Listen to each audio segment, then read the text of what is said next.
1-866-405-8405. It's Animal Radio, you lucky devil, you. I love how your dog is just being so well-behaved. Ladybug, the studio stunt chihuahua that's not a stunt chihuahua. Well, just a stunt dog. We don't know what the... we think it's rat terrier. Is that the deal?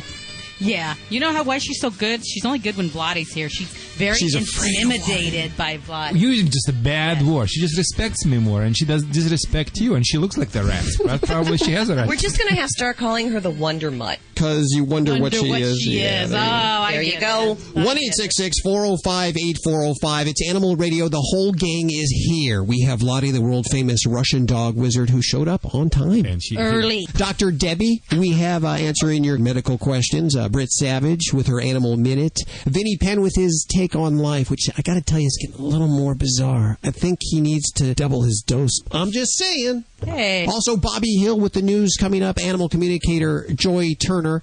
And I've got to mention for XM listeners, this week we move our Sunday time to 5 p.m. Eastern on XM 158. What? 5 to 7 on Sundays now. We were at 9 in the morning before, and, you know, apparently that's too early for those West Coasters, those left coasters, which I am one of. 6 a.m. We do not arise until it's proper time. Do that. So we moved now on Sundays, 5 to 7 p.m., and, of course, we stay in our same place on Saturdays at noon Eastern, right here on Channel 158. All the details at animalradio.com. You ready to go to the phones? Let's go. Let's kick it off with a call. Who do we have? We have Randy. Hey, Randy. Hey, how you guys doing? Pretty good. How are you doing? I'm going down the highway here in Iowa in the rain. Are you a truck driver? I am, sir. Okay. Well, please don't call me sir. Are you ma'am? No, sir is my dad. Sir is my dad. You're right, Randy. There's your choice, Al. Sir or ma'am. Okay, there you go. Randy, do you have a cat or a dog? Actually, in the truck, I have my venerable Welsh Corgi companion, Isabel. Ooh, I love him. Little short legs, right? And he likes to bark a lot, yeah? Actually, she's my official hair carpet installer, is what she is. She's an excellent companion. She came down with hemolytic anemia a little over a year ago. Wow. Which was devastating. We just almost lost her. What is that? Can you tell me a little bit about that? Dr. Debbie's in the break room, so I don't know what that is. What is hemolytic anemia? It's a disorder. They don't know what causes it. Some breeds are more specific to it, like Cocker Spaniels seem to be more prone to it. But they produce red blood cells, but they're not viable. Consequently, what happens is they starve for oxygen, and they become anemic. Her red blood cell count was supposed to be between 35 and 45, and her red blood cell count was 9. Wow. So how did they treat, and is she okay? She's fine. She's back on the truck, been on the truck now for about 6 months. What they did initially was, of course, they kept her at the hospital and monitored her, pretty much hourly there at first, and they ended up giving her a blood transfusion, and that helped her. They put her on prednisone, which did not help her. That must have cost a little bit of money. Yeah, she's worth it, though. Of course. She's worth it. I missed her so bad. I didn't think I'd ever missed a little rodent, but I sure did. Did you have pet insurance? Well, I love that term of endearment you have for her, Randy. No, we did not have pet insurance, but what we do is every month my wife goes into the vet hospital and she gives them $25, $50, $75 and just puts it on the account and leaves it there. It's kind of like a savings smart account. lady. Oh, wow. Very smart lady. Yeah, that's very good. Yeah, if you can't get the insurance, put a little away. If you don't use it, you'll have money later. Put it into an interest-bearing account even. Yeah, and we have 8 cats. 2 corgis and a chihuahua. So, Oh, boy. Do you like animals, Randy? Yes, and I married Ellie Mae Clampett as well. So. Aw, that's sweet. Well, it says up here you want to talk about Operation Roger. Well, yes. We don't have time. We got to take a quick break. Can we talk about it in a second? Sure. Okay, we're going to take a quick break. We'll be back with more Animal Radio right here. Celebrating our connection with our pets. From all across the globe, this is Animal Radio. And here are your hosts, Hal Abrams and Judy Francis. And your dream team of experts, 1-866-405-8405. Vladae, the world-famous Russian dog wizard, sitting right next to you. You're a little close. You know, it's a Russian whip. Come on, I didn't use the suggestions with I got it from our Bobbie. You know, she suggested something for the male enhancement. Or the male enhancement. Yeah. No, brain enhancement. No. Brain for the brain stuff, Vladae. Oh, you lucky listeners, you don't hear what happens during the commercial breaks. And we're thankful, yes. That's the consequences of having Vladae in the studio. Dr. Debbie answering your questions in a few minutes. She's in the break room. She doesn't want to be associated with us right now. Judy Francis, of course, producing the show. Bobbie Hill doing the news. Animal communicator Joy Turner. Vinny Penn. We still don't know what he does around here. Britt Savage. The whole gang. Did I get them all? How about posting them somewhere? No. You have one dog and one cat here. The cats and the dogs in the studio. The animals. The animals. And we have the list of the top 10 weirdest items eaten by pets on the way. You'll want to stick around for that, if nothing else. We're talking to Randy on the phone. Hey, Randy, are you still there? Yes, sir. I am here. And then I called you sir again. Doggone it. Thanks for hanging through the break there. You were talking about Operation Roger. You were about to, which we heard about 4 or 5 months ago. I believe this is kind of a thing where a bunch of truckers get together and they move animals across the country from adoption agency to an adoption agency. What's the deal, and what do you know about it? Well, what I know about it is it was started by some truck drivers. And it's not for breeders to move animals back and forth. It's more geared toward people who, maybe dad and mom passed away and they have their animal and the family can't afford to get it, delivered to them, or someone adopts a rescue animal, say from Corgi Aid or Corgi Rescue. It's like a mercy transport. Yeah. Yeah, and it was actually started by Sue Weiss. Oh. She's the founder, and she was a trucker. She was a trucker. Started the Operation Roger, yes. Do you take animals across the country?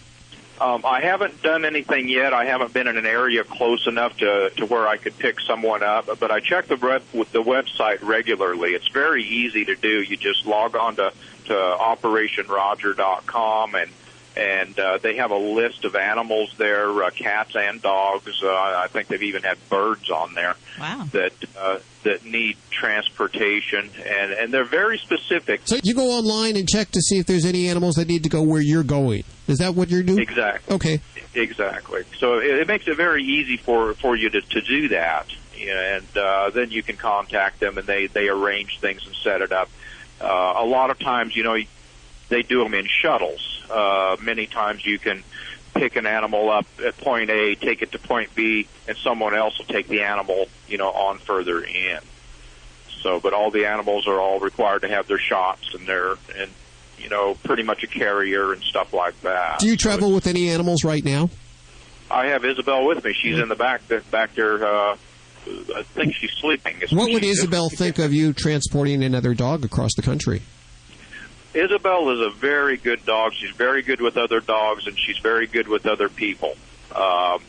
She gets along well with everybody. That's one thing I can say about Isabel. She has no problem. Cats, dogs. Now, if we're, say, at a rest area and she sees another dog out there, she doesn't want them anywhere near the truck. She'll bark at them. But if they're in the truck with you, she doesn't have a problem at all. She's okay with that. Okay, what's the website over there at Operation Roger if people want to do what you're doing? How do they sign up? It's pretty easy. You can get on there and you just sign in. You just get on and you read their little disclaimer and learn how the operation works, and then you can. There's a page that you can go to that says view animals needing transportation, and it's very easy. I think you're doing a good thing. OperationRoger.org is the website, and of course we'll link to everything you've heard on today's show at animalradio.com.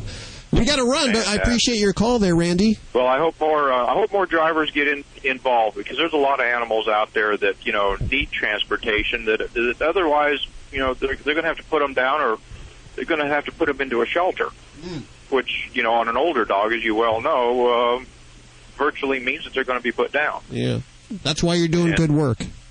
You're like the St. Francis of the truckers. Well, it's like Angel Flight. It is. It is, and it was a phenomenal idea. And when I saw it, I put it up on my MySpace page. I put it up on everything that that Isabel's got a page on Dogster even. I put it up on there. Okay, well, we're going to link to you if that's okay. Sure, okay. That'd be great. All the links at animalradio.com. Randy, thanks so much for joining us. Well, thank you. 1-866-405-8405. Dr. Debbie is on the way.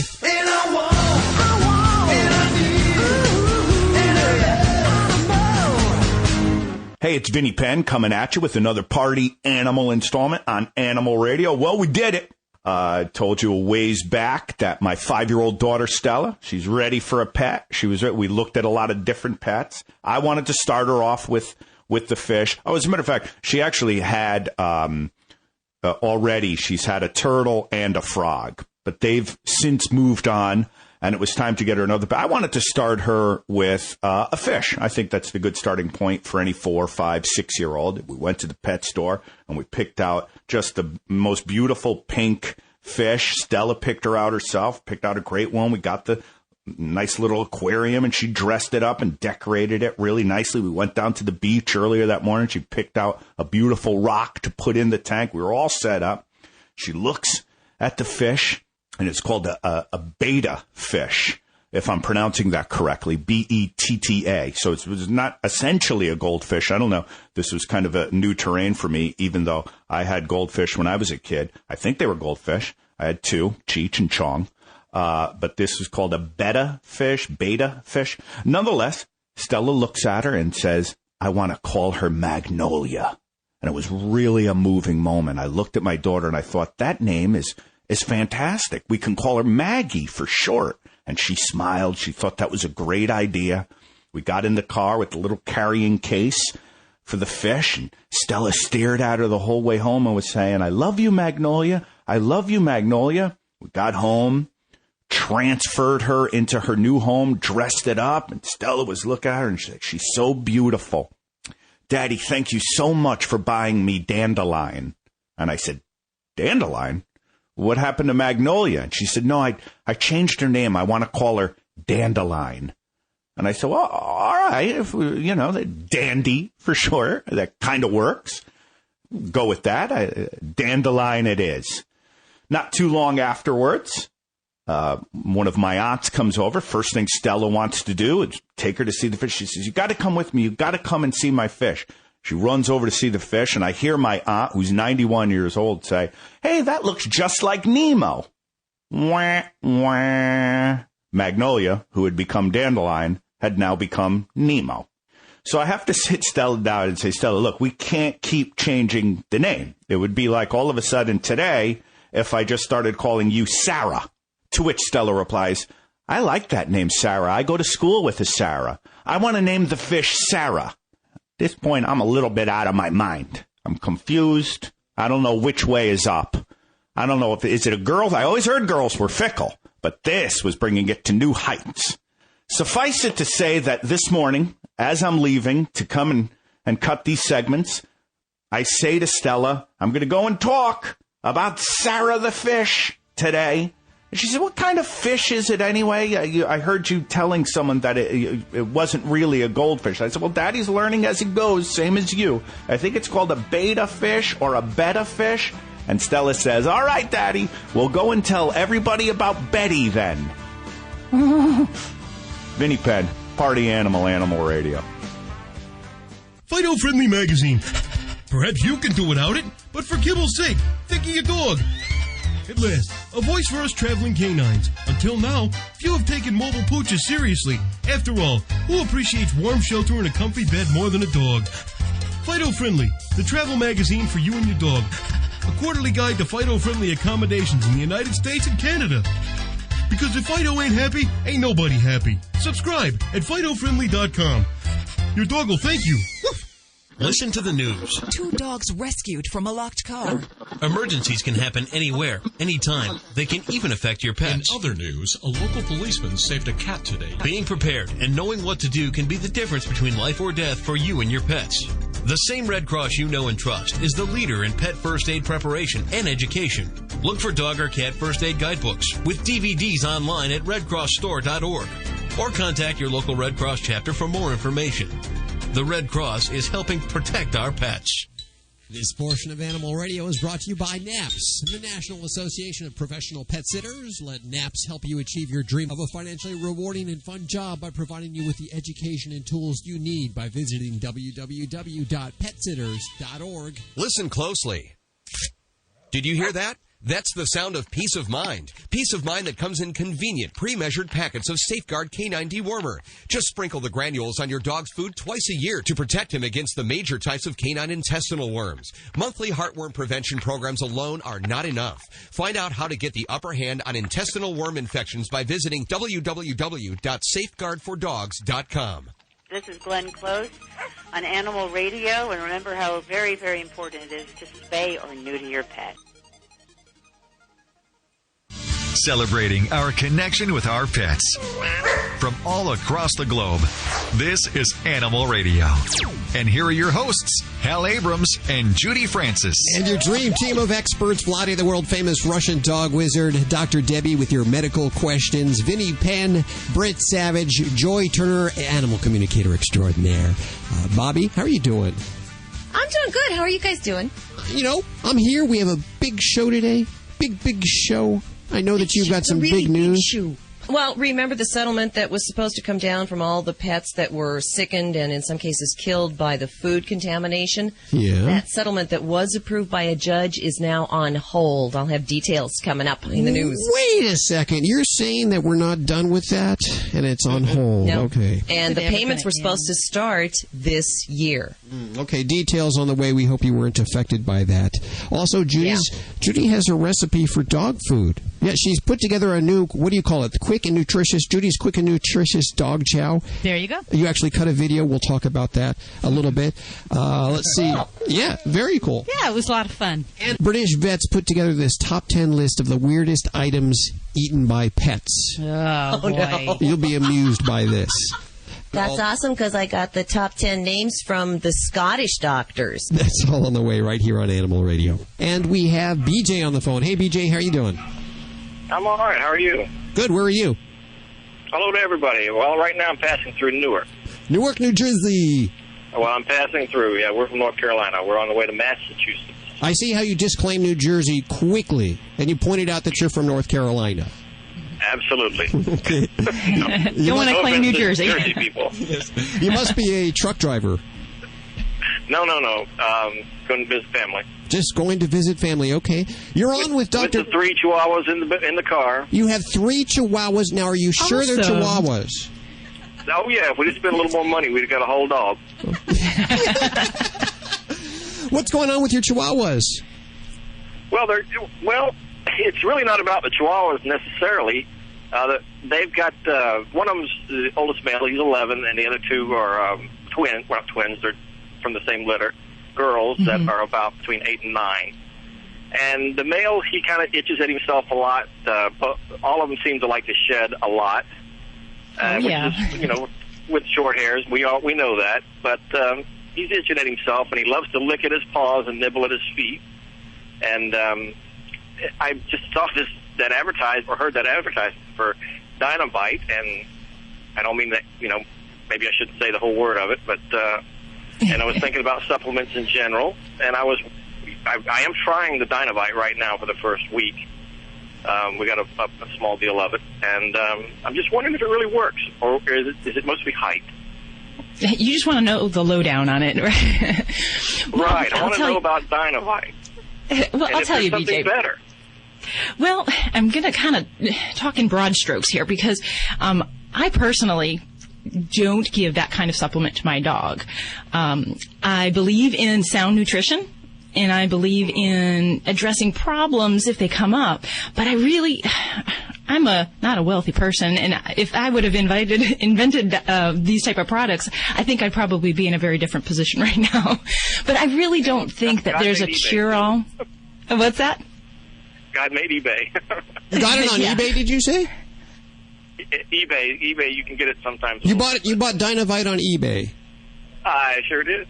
You can get anything on eBay now. Wow, I guess so.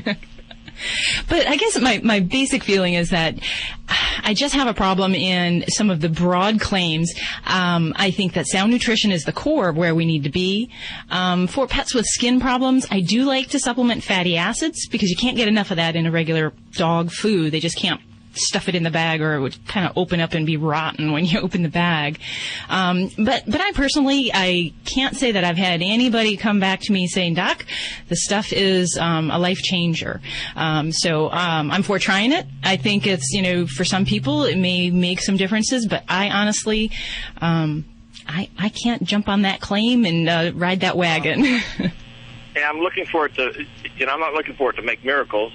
Just if it improves in one area, I'm going to be pleased. What are you looking for it to do? What are your deficiencies? Well, it doesn't matter. Either the itching, or not the itching, but the scratching, the kind of the dry skin that he's got a little bit, and the biting of the feet. And if it decreases a little bit of the shedding, gives them a nice coat, they seem to gobble it up just fine with their food. But now you're going to have to, Doctor, you're going to have to speak to me in layman terms, because where do I get fatty acids from? Oh, fatty acids. Fatty acids are basically, you can get them at pet stores. You can get them probably on eBay. You can get them from your veterinarian. Fatty acids, then. I just didn't know if it came in something that I would buy for them, like some sort of food or something. Are there foods that have fatty acids in them that act as the supplement? They do add in some foods, they add fatty acids, but it is a problem just because it is kind of an oil-based substance that they really can't put enough in there to meet the supplement needs, because it'll spoil the food. It just does not store well in a dog food component. So that's why we have to kind of add that in. And, for someone like me, I come from the desert climate. We have a lot of dry skin. We have a lot of allergy problems. So what do you do? And I give fatty acids every morning to my dogs. I get a little squirt bottle. Is that like an omega-3, or what is that? Exactly, yeah. So it's omega-3 is what you're looking for. And you said a squirt bottle? Yeah, I use one called Derm Caps, and it comes in a little pump bottle, and it's what I call the doggy gravy every morning, and put it on their food. And it just kind of helps with the luster of the coat, helps to kind of control some of that dryness factor. And, it's not going to stop allergies. It's not going to stop itching completely, but it's just kind of a natural way to try to restore the health of the hair coat. And for some of the products like Dinovite, they may be trying to meet those needs, and for some pets, it might be making a difference in that way. So, I'm all for trying the Dinovite, but I guess my core idea is I like good nutrition and then fatty acids to help with the little dry, scratchy little fellas. And BJ, since you're trying it, why don't you go ahead and try it for a few weeks and call me back and let me know what you thought about it, okay? Okay, I'll do that. And then the other thing basically sharing my omega-3 fish oil pills. I should get the dog's own and they not share with them, right? No, you'll probably want to get a veterinary one, just because the ratios of the omega-3s and omega-6s are a little different there. But, keep your own to yourself. And then, of course, the one thing that I would be concerned about, maybe I'm just a little hyper-vigilant here, I really thought Dinovite sold primarily from their factories. There were no distributorships on Dinovite. So if you're getting it off of eBay, not from Dinovite, are you getting Dinovite? Or is it a knockoff of... I just want you to make sure that you've researched that well and checked that. I checked this with this particular place out, kind of, and as a matter of fact, I have a friend that lives in the area, and I think there's always a chance with that, absolutely, when you use anything with eBay, I guess. Sure. But we're being careful. Good. Let us know how that works. Yeah, absolutely. Okay. Thanks for your call today, BJ. 1-866-405-8405. Dr. Debbie, veterinarian extraordinaire. Not a lot of people know she's actually the Animal Radio vet. So when we have her on, it's not just because she works here at Animal Radio. She's the veterinarian we trust on our animals.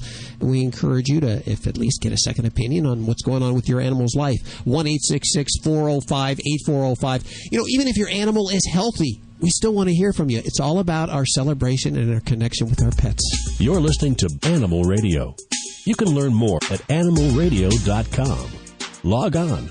Learn more. Tomorrow, Vladae and Bobbie out at the NAPS conference in Long Beach. They'll be reporting back for you next week. I'm telling you, if you're looking for a new career, you want to check it out this weekend. All the information at petsitters.org. A lot of people being canned, especially in the radio business. And unfortunately, they're most of my colleagues. And we used to have a really good gig. Well, I'm telling you. Now, not so much. Radio colleagues, if you're out of work, if the big hand has come down. The machine. The man. How about pet sitting as a business? We're seeing people make like 6 figures a year as a pet sitter. And every DJ I know has at least 2 animals. We are animals. Well, and therefore we are qualified. All the information at petsitters.org, and of course you can listen next week. I believe we're going to Joy Turner, is that correct? Yeah, okay. Yes. We have animal communicator Joy Turner on the phone with us. Hi, Joy, how are you doing? I'm marvelous. How about yourself? Very good. And we have Meg. Oh, yeah, sorry. I'm here. How are you doing, Meg? I'm good. How are you? Good. Where are you calling from? Winder, Georgia? Georgia. Yep. Well, you're on with animal communicator Joy Turner. Hi, Meg. Hi, how are you? I'm marvelous, thanks. Who would you like to talk to today? I guess I'm wondering, we have an 11-month-old Mastiff. She's been with us for about 5 months, and my husband and I were just wondering in general if she's happy, and there's been a lot of excitement around the holidays, but now that we're back into kind of our daily routine, I'm just wondering if she's bored. Okay, and tell me her name. Nana? Spell that for me. N-A-N-A. Oh, okay. Okay, first of all, she wants you to know that when I started to say hello to her, she shows me a funny little face. Like a kid making a face. Not really. She's just kind of laying there. Yeah, well, no, to me, in my head, she shows me that. You may not see reflected physically what she's showing me in my head. Okay. Okay, so I'm telling her you want to know if she likes being with you, and she says, yes, she really does like being with you. She has a little question about what her job is. She's not quite figured out yet what her job is supposed to be in the family.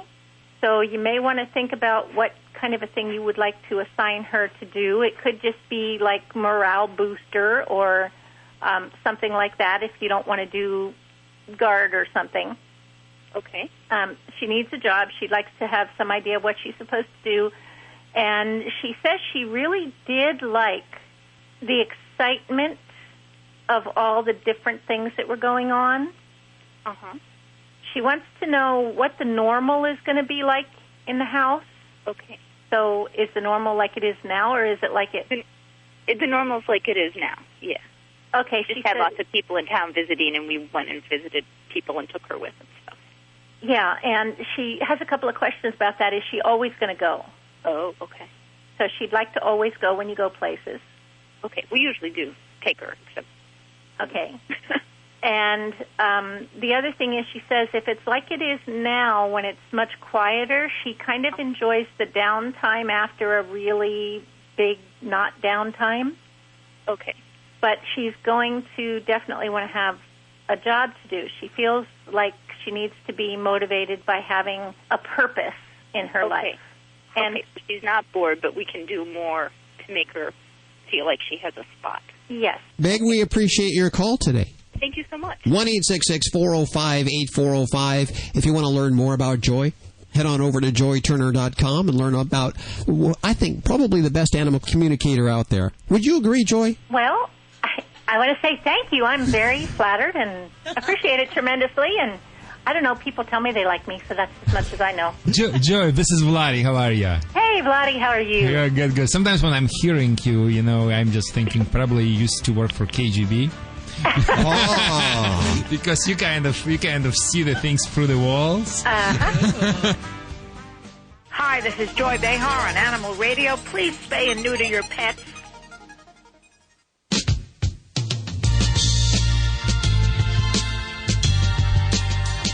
It's Animal Radio, 1-866-405-8405. The game is all here. And I got to tell you, a lot of us still very upset because we don't know who's won the Who's Your Daddy doggy poll here. Ladybug, the stunt chihuahua. Yeah, I know you need it most of all. Even though it's Monopoly money. Yes, Monopoly money, wink, wink. I'm going to win. I think I have already technically won. She may have technically won, but we haven't proven.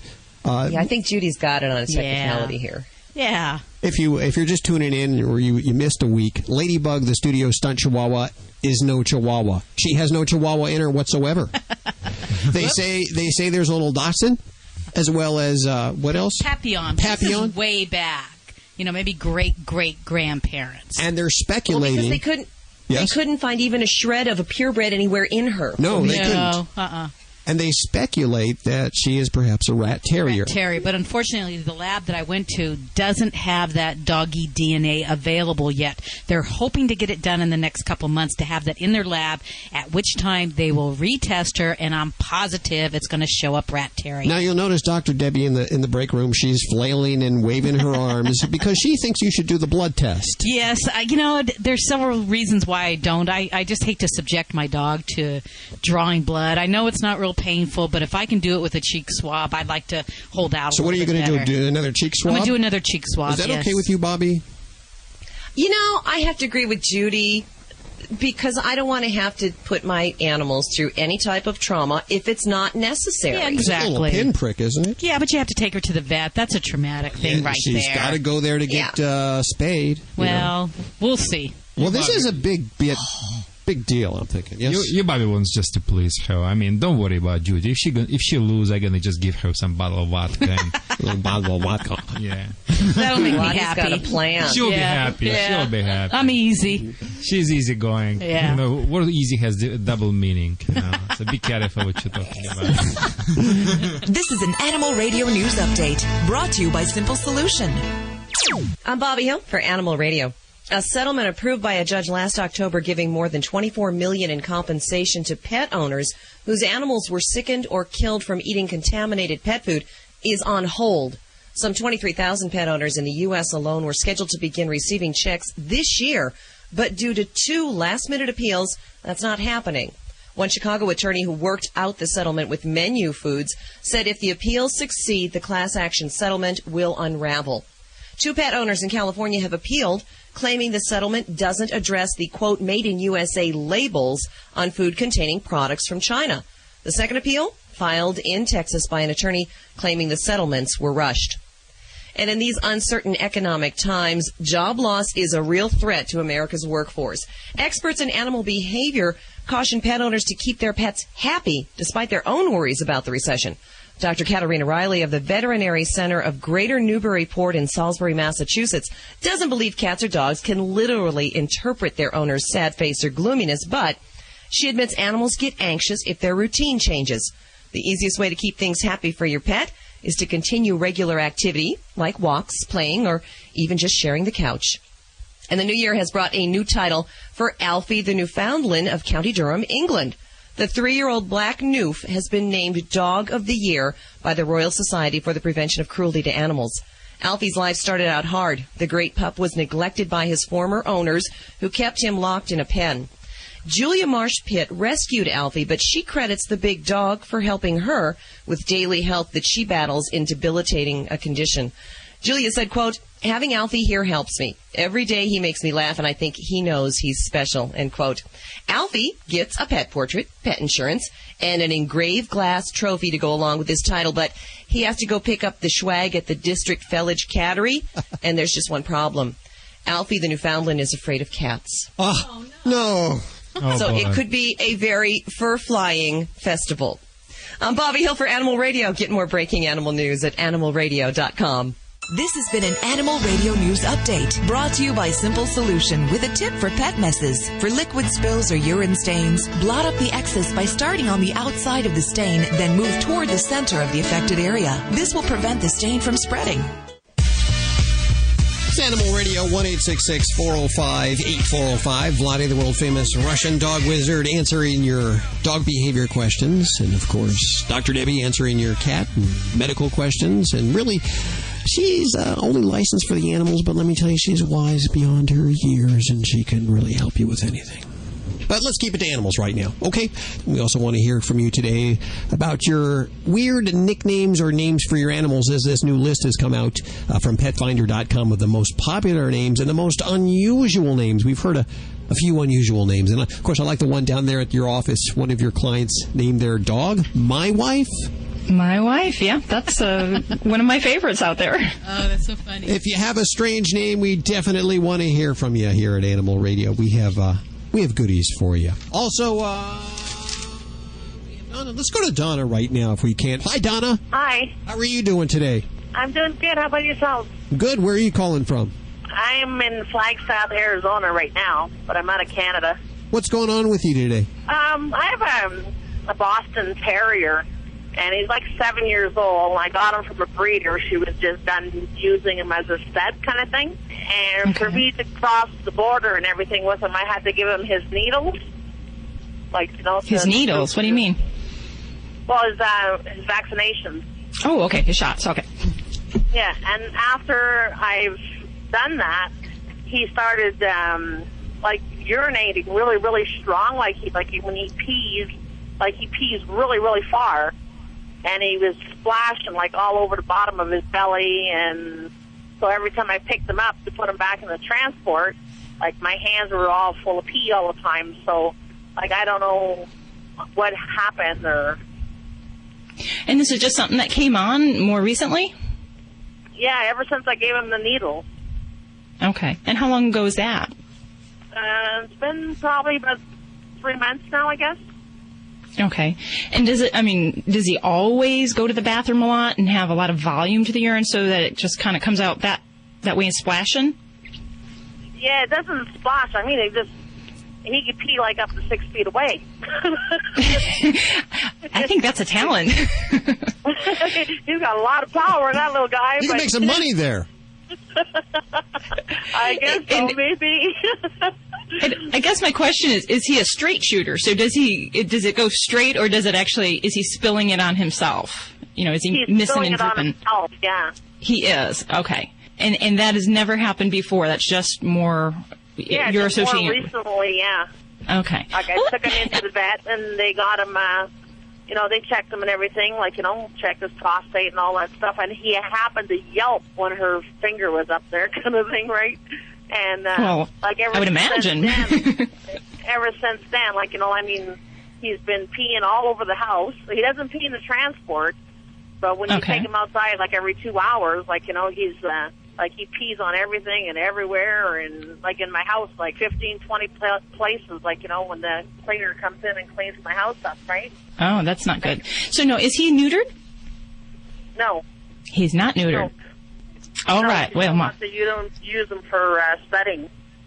All right. Well, my first piece of information for you is going to be that you have a boy who wants to mark because he still has testosterone, and that is going to be very hard to overcome, at least the frequency and the desire to go that often. That's a hard thing. Now, is there something else medical going on? Maybe. No, because nothing. Well, if he had a little bit of, now, when he had his rectal exam and his prostate checked, if he had pain when they actually checked his prostate, that's a bad thing. And that would make us concerned about infection or other problems with the prostate, like tumors. If he was just being squirrely because, having a glove up his backside, then that's a different thing. But if he was truly having pain on the prostate exam, then that's something we really need to look at. And that might put you in a position where you really don't have the option of wanting to keep him for breeding, because if he has a problem with the prostate reproductively, he might not be the best for the long-term breeding thing.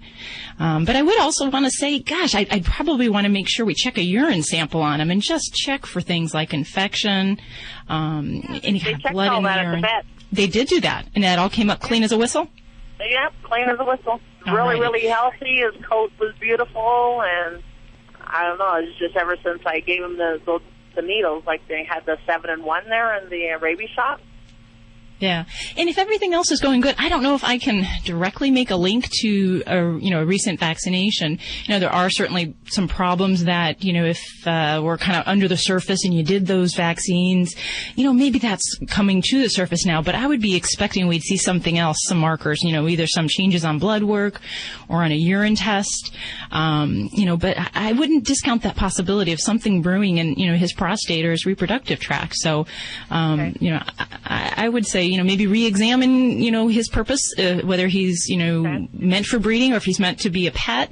And then, really, I'd go there and think in his best interest in this situation, and just get some splash guards for urinating as well.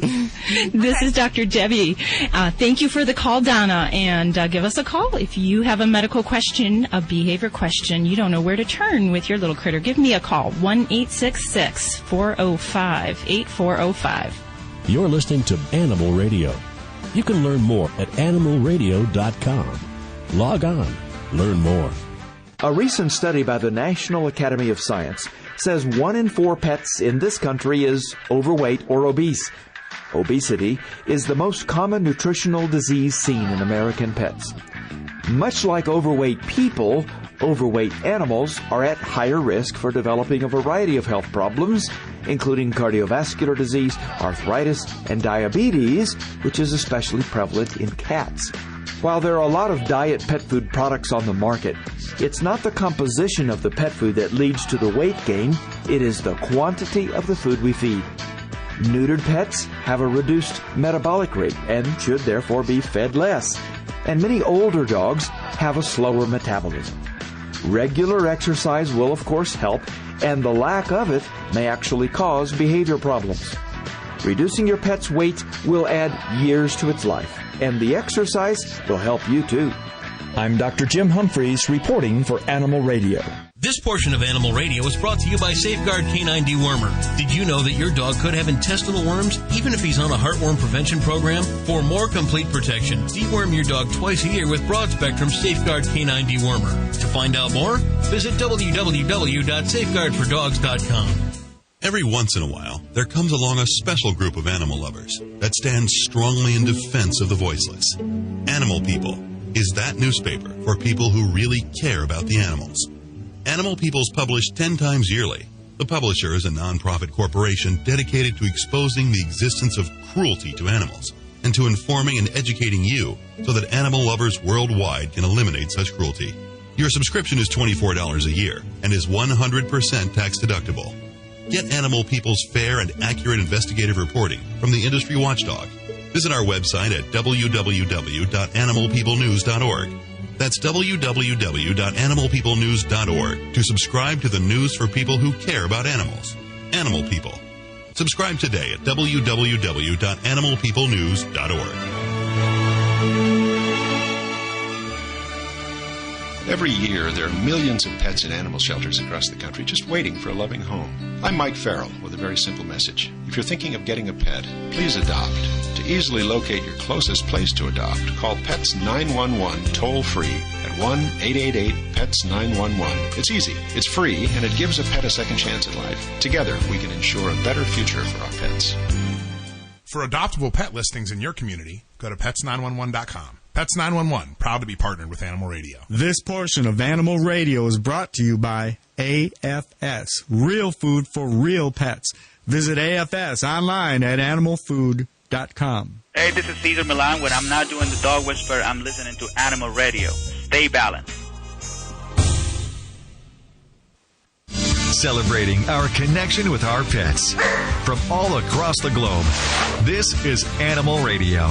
Welcome back. This is Susan Sims with Fido Friendly Travel Talk on Animal Radio. And on the line is Tammy with Pet Flies. Hi, Tammy. Welcome to the show. Hi, Susan. Thanks for having me. Why do I think of monkeys when I think of pet flies? Well, because our very famous and handsome spokesmodel is a little red min pin named Monkey Boy. When he came into my life as a rescue dog, I had never had a small dog before, and I was living in Arizona and commuting back and forth to Los Angeles, and I wanted him to be able to go with me. And what I had looked into as far as carriers that were out there really didn't fit my style.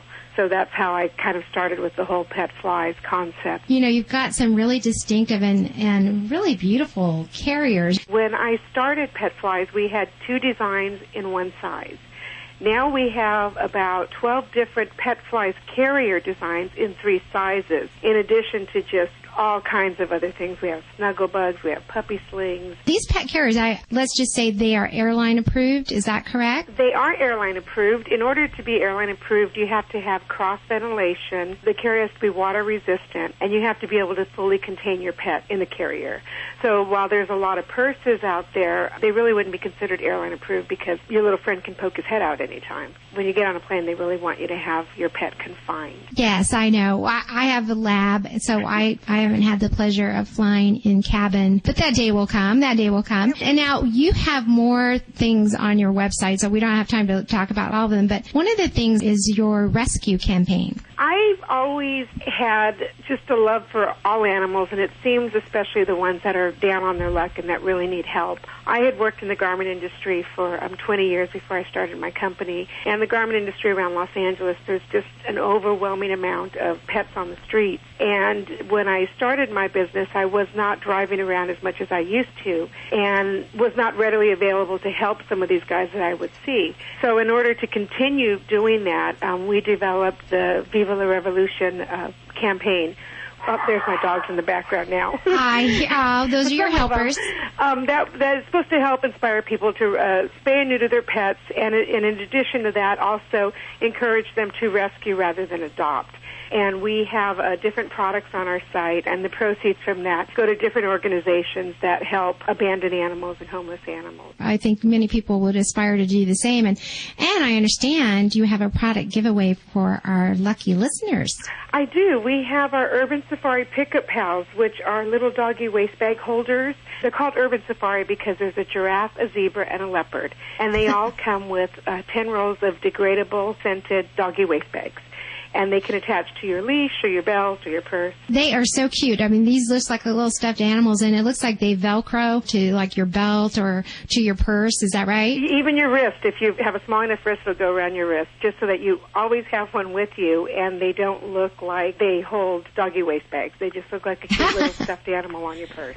For the first 10 listeners, 866-405-8405. So that's it for Fido Friendly Travel Talk. And for more information on today's show or just about traveling with Fido, pick up a copy of Fido Friendly, the travel and lifestyle magazine for you and your dog. And we're at Borders, Barnes & Noble, PetSmart, or simply go online to FidoFriendly.com and subscribe today. Till next time, travel safe, leave no dog behind. This is Susan Sims for Fido Friendly Travel Talk on Animal Radio. Hi, it's Lisa Laporta from HGTV's Design to Sell for Animal Radio. Please spay and neuter your pet. Hi, this is Victoria Stillwell for Animal Radio. Never buy your puppy from a pet store.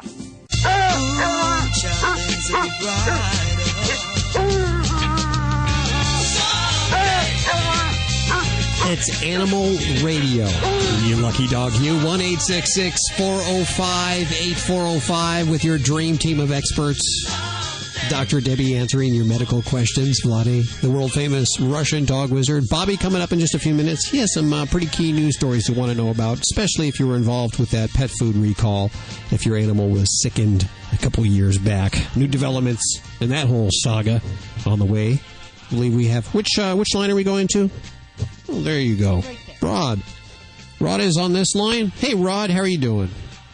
Hey. Where are you calling from? Audubon, Iowa. Audubon, Iowa. Yep. Audubon is like as in the chair? No, Audubon. Audubon. Oh, like this in the magazine. I'm sorry. I don't mean to put you through the drill there, Rod. I have the world-famous Russian dog wizard, Vladae, right here. Hi, Rod. Forgive for the hell. He just had too much tea today. Go ahead. My issue is I have a male Bouvier, and I have a female... I love Bouviers. I have a female Neapolitan Mastiff. Uh-oh.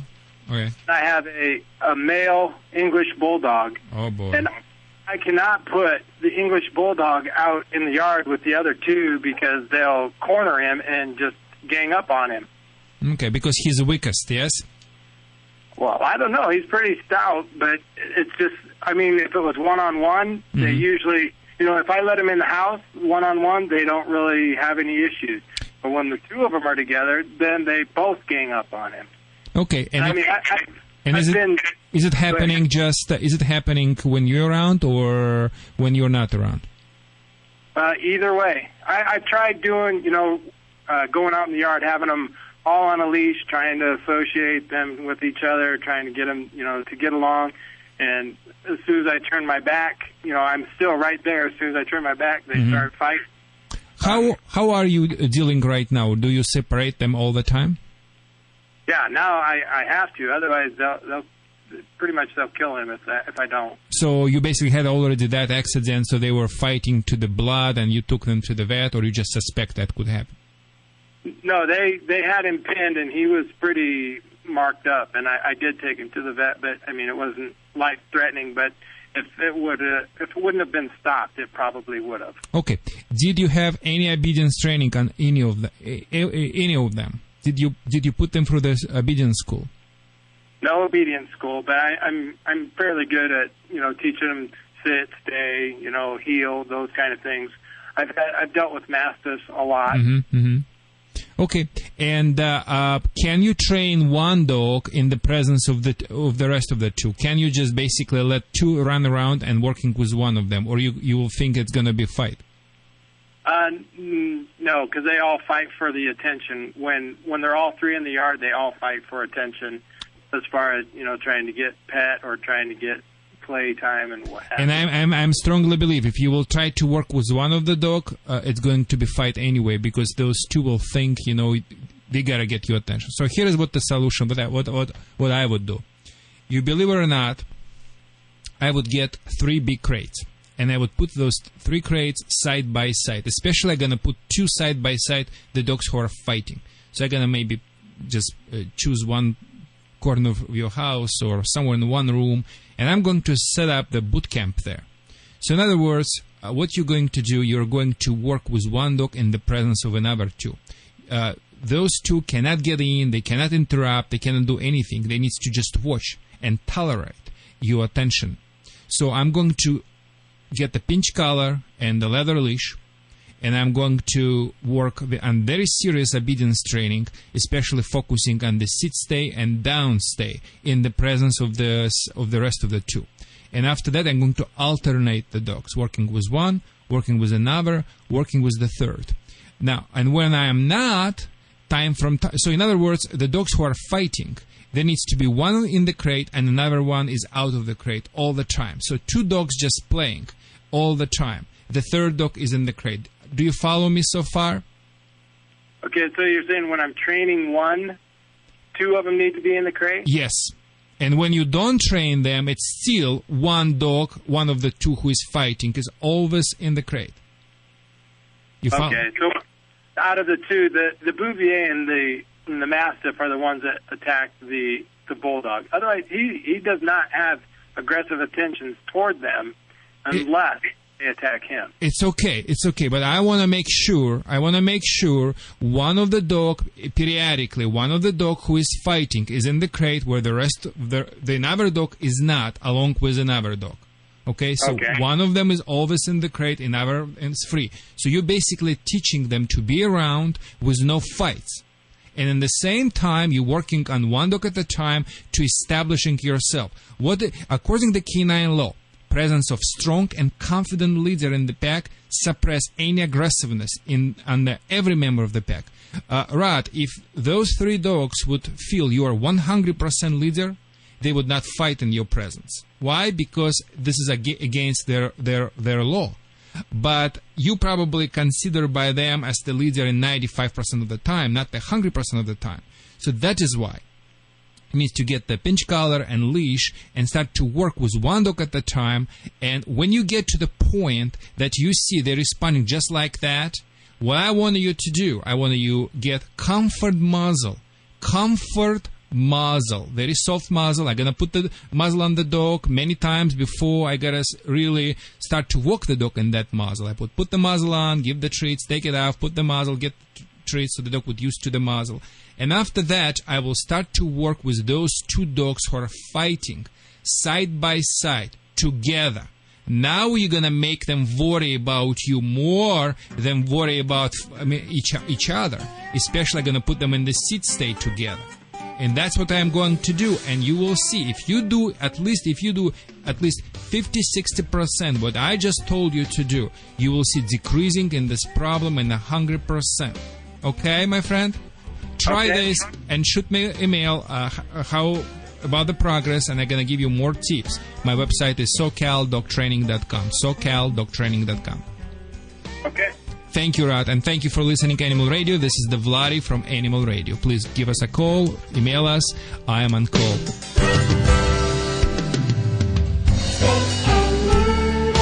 Always adopt, don't declaw. This is Animal Radio Network.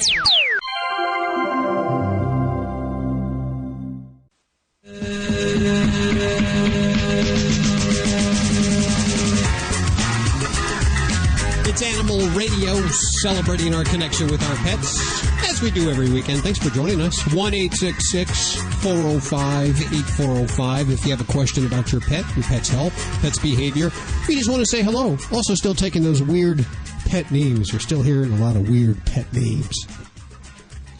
What? You got to turn your mic on. That'll only work if you turn your mic on. There we go. There I am. I said some of the names are really cute. They may be odd, but they're cute. We're posting them all at Animal Radio, by the way. Yeah, and I just saw a dog that was Dalmatian. It was all spotted, and his name was Confetti. Confetti, Isn't because that of all the... cute? Oh, guys, you know what? When I just started my business in Michigan, I was not so famous and popular. My clients' dogs were by name Morphe, Pot. Oh, Morphine and Pot.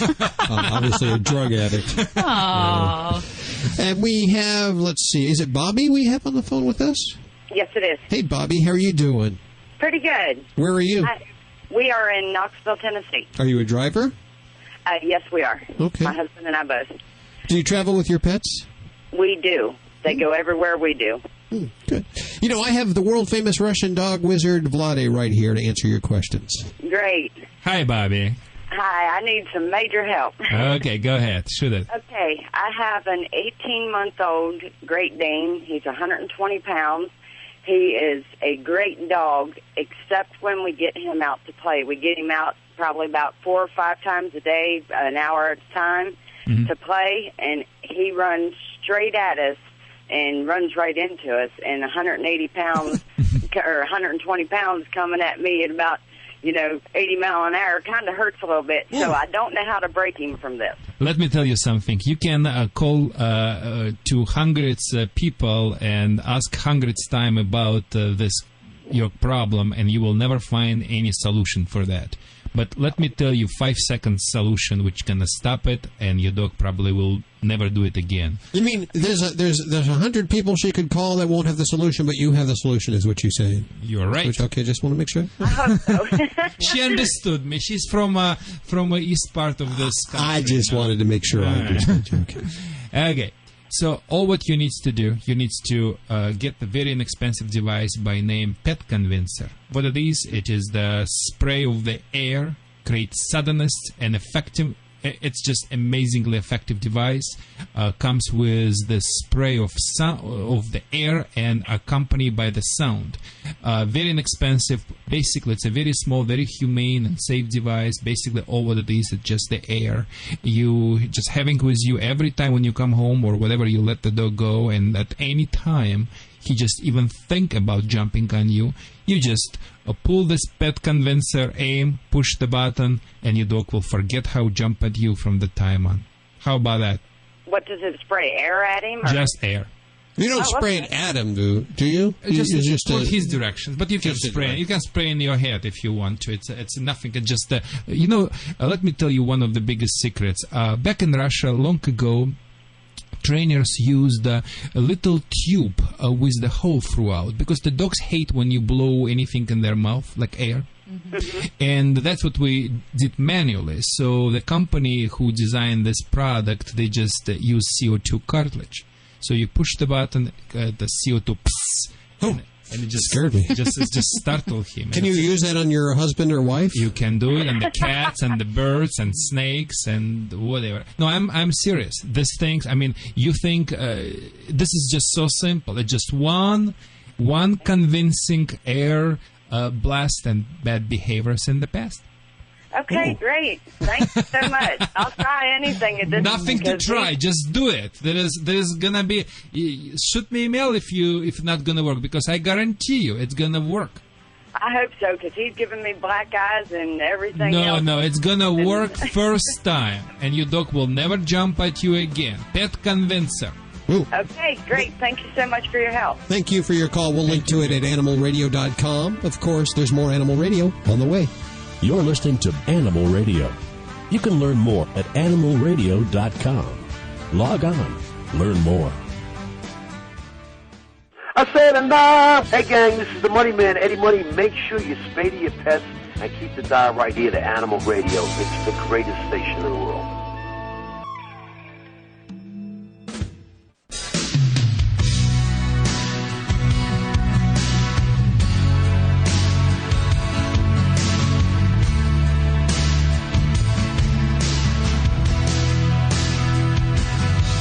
It's Animal Radio, 1-866-405-8405. Come celebrate your connection with your pet with us. If you got a question for Vladae, the world-famous Russian dog wizard, he's just around the corner. He's sitting right here. You're kind of quiet today, I noticed. You know what? I'm kind of had too much celebration the New Year. You're still getting over that, huh? Kind of. Yeah. No, it's a big celebration in Russia. New Year, it's a very big celebration. What about Christmas? Is that a big celebration there also? It too, but New Year is very traditional one as well. So. I want to thank you, by the way, for the ShamWows that you got me for Christmas, and I appreciate that.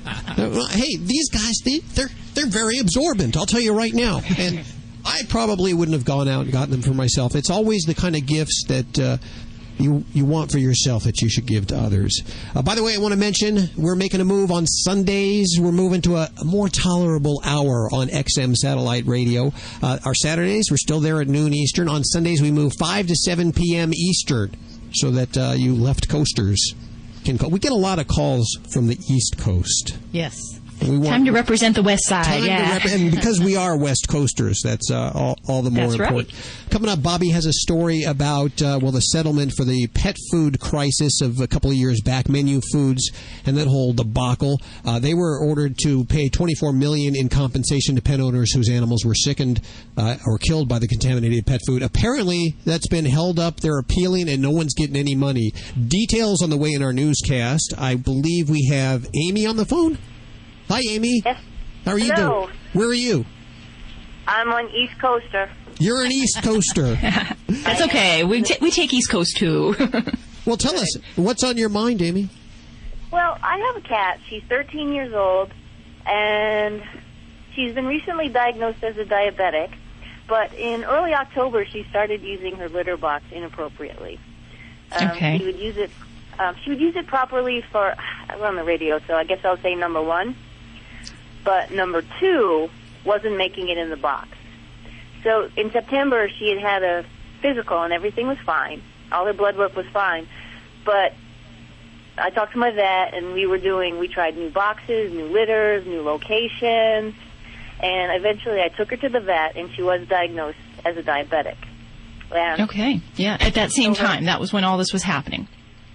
Right, and so now she's on a new diet. She's on DM management, and she also now is on Lantus 2 times a day, and her legs were weak. She had a neuropathy, but they're starting to get stronger.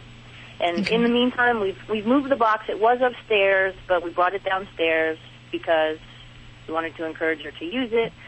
We've also noticed that her stools were harder, so we tried, we used pumpkin and fiber and cream to help rule out any pain and strain.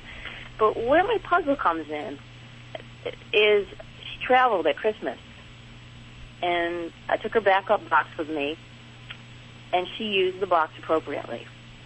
But as soon as I returned home, I thought, great, maybe this is the reset I need. So I took away the downstairs box to see if she would use the upstairs box. She was out of sorts, so I gave her the downstairs box back. But the inappropriate number 2 is still there. Okay, so she's using the downstairs box, and she is pooping in that. No, she's using the downstairs box, but only for number 1. She's pooping outside the box downstairs. Okay. Is it in the vicinity of the box, kind of like a near miss? It's not a miss, but it's in the vicinity. It's definitely It's not an accidental miss. It's an intentional, because she'll get in and pee in the box and then step out to do number. Okay. So, and then if with the box upstairs, is she using that for both functions? She's not using that box at all, even though she does go upstairs now again. She started going back up the stairs. Her legs are doing better, but she doesn't use that box. Okay. And when you mentioned the diabetic neuropathy, for those that might not know what that is, pets with diabetes, when they have the diabetic problem first diagnosed, the high blood sugars result in a problem with the function of the nerves to the extremities, to the legs. So basically, with cats, what often happens is they walk kind of flat-hocked, so on their ankles. So they kind of walk flat-footed on the back feet. And it's not painful, but it's just things aren't quite working right. And it's actually one of the ways many cats are diagnosed as diabetic. Dogs can do this the same manner, where they're weak in the back end. And with kind of having that timing of the diabetes at that time, that really complicates how we can interpret her lack of using that litter pan, because for a cat that maybe is having some weakness and has an aversion to the litter pan, we really have some troubles, because there might be some kind of psychological association with not feeling good being near this box and having some triggers like that. So in what I would probably do, and I know you said you tried a lot of different areas and things, in many cases I will add multiple boxes within the same vicinity to try to offer alternate locations. And for an older cat, a lot of times, even if we don't notice it outwardly, they can have arthritis-related problems. So throw that on top of a diabetic neuropathy, and you've got, potentially problems actually kind of getting into the box comfortably. And, all it takes is one bad experience going to the box where they have pain, where there's discomfort, something startles them, and that can really set up for an aversion for further use down the road. So I would make sure we're using either very, very low pans or even just cut away some of the part of the side of the litter pan. It's a mess. It's nasty to deal with, to clean up, but that can help make some accommodations for these older kitties who really can have some aches and pains and some difficulties. It's kind of like we almost have a little bit of a handicapped kitty we have to accommodate for right now. So I would make sure we do that, and making sure that we're getting our diabetes as regulated as we can, because it takes a long time for this neuropathy to really turn around. And then we could even consider trying some pain remedies for maybe some arthritis-related problems, because that can make a difference and give them a little bit more get up and go and getting into the litter pan more readily. Oh, what kind of remedies are those?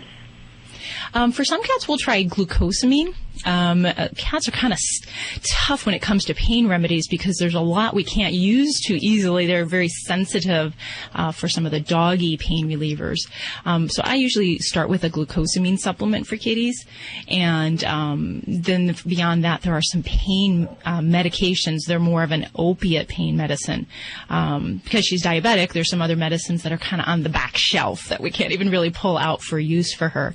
But I would really see about maybe a glucosamine supplement, and then trying to make some either cutouts in that litter pan or just throw in the full gamut of litter offerings in that vicinity for her. Well, but let me ask you about the glucosamine, because I've looked into that, and that's chicken-based, and she is sensitive to that protein that comes from chicken. Yeah, so, and you might be able to, it might take a little looking, and I can't say that I've honestly looked at the composition and where a lot of these proteins come from, if she has, say, a chicken allergy or a beef allergy. But we may be able to find something in a more of a liquid-based formulation. It's harder to get things in cats than other animals, but that might be something we can really try. I'd maybe talk to your veterinarian and see if there are some products that they can recommend in your area that might be helpful. But I would give that a whirl, because nobody likes the poop mist in the box. That is something that is tough for any kitty owner. This is Dr. Debbie with Animal Radio. Give me a call if you have a medical question. 1-866-405-8405. Have you been dreaming of that special career that not only offers you great financial rewards, but is also really fun? You've found it. Pet sitting is becoming one of the fastest growing home-based businesses in the country today. NAPS, the National Association of Professional Pet Sitters, can help you achieve that dream. NAPS will provide you with the education and tools you need just by visiting www.petsitters.org. That's NAPS at www.petsitters.org. Animal Radio is being brought to you by the American Red Cross, providing you with information and training to protect the dogs and cats you love. For more information, visit redcross.org or petcentric.com, a proud supporter of the American Red Cross. Listen to the news. 2 dogs rescued from a locked car. Emergencies can happen anywhere, anytime. They can even affect your pets. In other news, a local policeman saved a cat today. Being prepared and knowing what to do can be the difference between life or death for you and your pets. The same Red Cross you know and trust is the leader in pet first aid preparation and education. Look for dog or cat first aid guidebooks with DVDs online at redcrossstore.org or contact your local Red Cross chapter for more information. The Red Cross is helping protect our pets. Hi, I'm Vladae. Let me introduce to you the new concept to the real pet food, AFS. AFS is a true miracle meal. All natural ingredients, 100% complete and balanced. No artificial flavors, no coloring, no fillers, no gluten, and absolutely no preservatives. Discover what the magic of the real meat can do for your pet's health. Visit animalfood.com. Hey, you want to keep a secret from your dog? It's the new fish sticks from Canine Caviar. They're good for your dog's teeth, gums, and also his achy joints. And fish sticks from Canine Caviar are 100% natural, completely digestible, and contain no chemical preservatives, additives, or fillers, and they're low in calories. But don't tell your dog that. All they care about is that they taste good. Get your dog fish sticks at caninecaviar.com. That's www.caninecaviar.com. We join Animal Radio, already in progress. It will help your little brain. Where do I get it? The vitamin store. The vitamins, choline. Look that up. CHOLINE. I'm writing out right now. Spell again. Vladae, you will totally love it. Is it affecting just the brain or in other parts of the man's body? Just the brain. What it does is it increases the production of norepinephrine, which works on your brain synapses. Boy. I've been using so many words which is out of my vocabulary. Why, are you trying to improve your manhood? I mean, you asked that question about everything now. What's I want to get both. I want to have get what? I want to get both, I said. Both. Both. Okay, we thought you Sorry said for some my other Michigan B word. accent. You know what? That's what it is.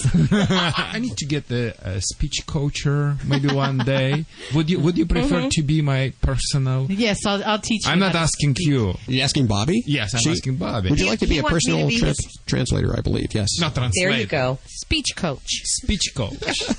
I don't know if Then you'll we'll talk learn. with a Chicago accent instead of the Michigan accent. If we're going to get one bottle with you and go to some bar, which I know, so I think you will talk in Russian after that better than I'm in English. Okay, I just want to ask you to say one thing for me, Vladae. Okay. Say moose and squirrel. Moose and squirrel.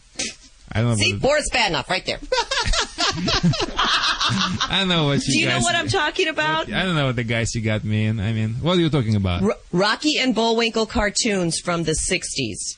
Do you remember those cartoons? I was a little kid. Just a little... I think it was a little Todd. Yeah, we all were. You know, all I know is that I've bought 15 ShamWows from Vladae so far, just because... Say, Bobbie, what do we have coming up in the news? We're going to take a look at cold and flu season, not just for us, but for cats and dogs. We'll have details on You Can Help Your Furry Friend coming up in the news. 1-866-405-8405. That's the very number that Trent called. Hi, Trent. How are you doing? I'm doing well. How are you? Good. Where are you calling from? From Marietta, Georgia. Marietta, Georgia. What is on your mind, Trent? Well, I had a question regarding my 2-year-old male Shar-Pei. After we had gotten him neutered, it seems like he is very anxious around even, not us, but when he's eating, his tail is down, and he's cautious when he approaches a bowl, takes a bite, backs up, looks around, looks up at the ceiling. We have skylight. And he just seems to be more anxious, and especially when new people come into the house, he really gets anxious, and he kind of TT's on the floor, and if he gets real scared, well, kind of go poo-poo on the floor. Just when people are coming in the house, he's doing this? Oh, yeah. When new people, I have another Shar-Pei, a female, and she is 3.5 years old, and she just loves people. It doesn't matter who's there, but she just wants to go greet them and jump on them and, be very friendly, where he barks and gets kind of scared and backs up and just is real anxious. And it just seems to happen when new people come in, and it seemed to happen when he got neutered. Okay. Now, I'm assuming that your veterinarian, the one that neutered him, didn't do anything to alter his personality. And I guess I'd have a couple concerns because a behavior change like that, very commonly we can see when a dog comes of age and comes into their maturity, and especially maybe a male dog that we might be worried about some fear-related problems. And, Shar-Peis can kind of behave a little differently when it comes to fear and their anxieties, and sometimes it is pretty much a stop-loss. It is, urinating, defecating, in a lot of a gamut of fearful behaviors. So right. I don't know if I could necessarily blame, the neutering procedure. That, I think, might just be more of a coincidence than anything. But we may have some things we really need to work on as far as socialization. And I know Vladae would probably have some things that we can add in on that aspect. Exactly. And what I would suggest to you, it's called imitative method. You already said to us that you have one of your Shar-Pei just loves the people, have a probably Labrador Retriever attitude. So use it. All what you need to do, just get one big crate and temporarily put both Shar-Peis in that crate and allow the people to come in. And when they come in, when they approach the crate, give them like a cellophane bag, which make the noise, and with some amazing treats.